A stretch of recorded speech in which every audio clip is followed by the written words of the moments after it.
کیا کبھی آپ نے محسوس کیا ہے کہ جب زندگی کے سارے دروازے بند ہو جائیں، جب ہر امید دم توڑ جائے، تو ایک ایسی ذات ہے جس کے دروازے کبھی بند نہیں ہوتے، ایک ایسی ذات جس کی رحمت ہر چیز پر حاوی ہے، جو ہر مایوس دل کو پناہ دیتی ہے۔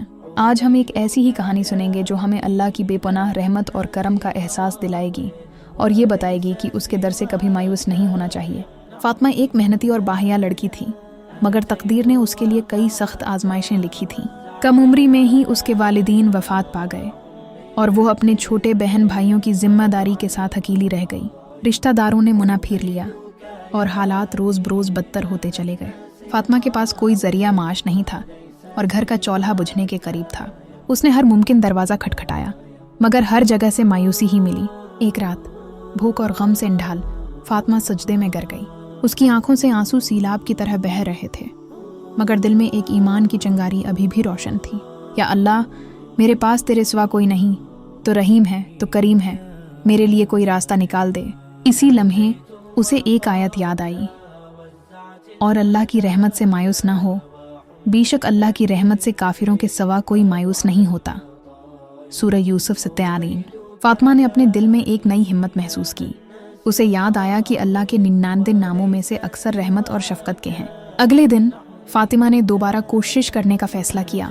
اس نے ایک مسجد کے قریب سے گزرتے ہوئے دیکھا کہ ایک خاتون بچوں کے لیے اسلامی تعلیمات کی کلاسز شروع کر رہی ہے۔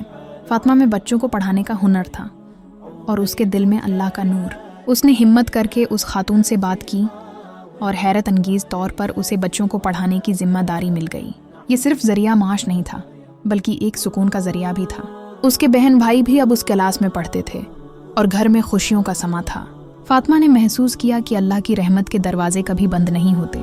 وہ ہر مشکل میں ہماری دعاؤں کو سنتا ہے اور ایسے دروازے کھول دیتا ہے جہاں سے ہمیں کوئی امید نہیں ہوتی۔ یہ سب اللہ کی بے پناہ رحمت کا کرشمہ تھا جو اس نے فاطمہ پر کیا۔ حدیث قدسی میں اللہ تعالی فرماتا ہے، اے ابن آدم، جب تک تو مجھ سے دعا کرتا رہے گا اور مجھ سے امید رکھے گا، میں تجھے بخشتا رہوں گا، خواہ تیرے گناہ آسمان کی بلندیوں کو پہنچ جائیں۔ ترمذی۔ فاطمہ کی کہانی ہمیں سکھاتی ہے کہ مایوسی کفر ہے اور اللہ کی رحمت سے کبھی ناامید نہیں ہونا چاہیے۔ اس کے دروازے ہمیشہ کھلے ہیں اور وہ ہر پکار کو سنتا ہے۔ یا اللہ، ہمیں ہمیشہ اپنی رحمت کے دروازے پر کھڑا رکھ اور ہمیں کبھی مایوس نہ کرنا۔ آمین۔